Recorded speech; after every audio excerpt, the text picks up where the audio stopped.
2026 সালের এইচএসসি পরীক্ষার্থী। আমার পরীক্ষা কেন্দ্র হচ্ছে নোয়াখালী মাঝদি পলিটেকনিক্যাল ইনস্টিটিউট। আমি সকাল থেকে ঘাটে আসে বসে আছি, এখনো পর্যন্ত কিছু পাইতেছি না। না যেতে পারলে আমি কালকে সকাল 10টা পরীক্ষাতে অ্যাটেন্ড করতে পারবো না। আজকে সকালে একটি নবজাতক জন্ম নিয়েছে, সে খুবই সিরিয়াস অসুস্থ, তাকে হাতিয়ার বাইরে নিতে হবে। আমি এখানে প্রায় অনেকক্ষণ অপেক্ষা করছি কোনো বোট বা সিটাক যায় কিনা। এখন পর্যন্ত কোনো বোট বা সিটাক যাওয়ার কোনো সম্ভাবনা নাই, সেজন্য রুগীকে আনতে পারতেছি না এবং তাকে চিকিৎসার জন্য হাতিয়ার বাইরে নিয়ে যাইতে পারতেছি না। আমি আশাতে চাকরি করি, আমি নোয়াখালী যাব।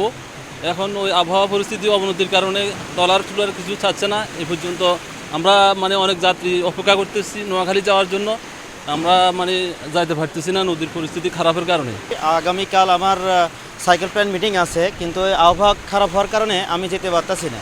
দীর্ঘ সময় ধরে আমি অপেক্ষা করতেছি, এখন কখন যাব কিভাবে যাব এটা কোনোভাবে বুঝতে পারতেছি না। গতকালকে আসি, আমি যাইতে পারি না। এখানে কোনো যানবাহন নাই, নৌকা, লঞ্চ, স্টিমার, ফেরি কিছু চলে না।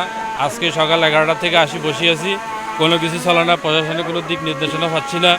এখন আমরা হাতিয়ার প্রশাসনের কাছে আকুল আবেদন যাতে আমাদেরকে এই দুর্যোগ আবহাওয়ার মধ্যে চলাচলের ব্যবস্থা করে দেয়। ননসরাঘাট থেকে শ্যামনঘাটের উদ্দেশ্যে কোনো ট্রলার যাচ্ছে না এবং সিটাকেও যাচ্ছে না, ফেরিও বন্ধ আছে। আবহাওয়া যদি ভালো হয় তাহলে এগুলা চলাচল করবে আর। আমরা আসার পরে এখানে দেখতেছি অনেক দোকানপাটগুলো ভেঙে গেছে, অনেক দোকানপাটগুলা ভেরির ভাড়া নিয়ে গেছে। দুর্যোগ আবহাওয়া অনেক খারাপ দেখতেছি। নৌযান অনেক দৈরা সিটা ট্রলার এগুলো বন্ধ। দুর্যোগ আবহাওয়া ভালো হলে আবার ছাড়বে আশা দিচ্ছে আমাদেরকে।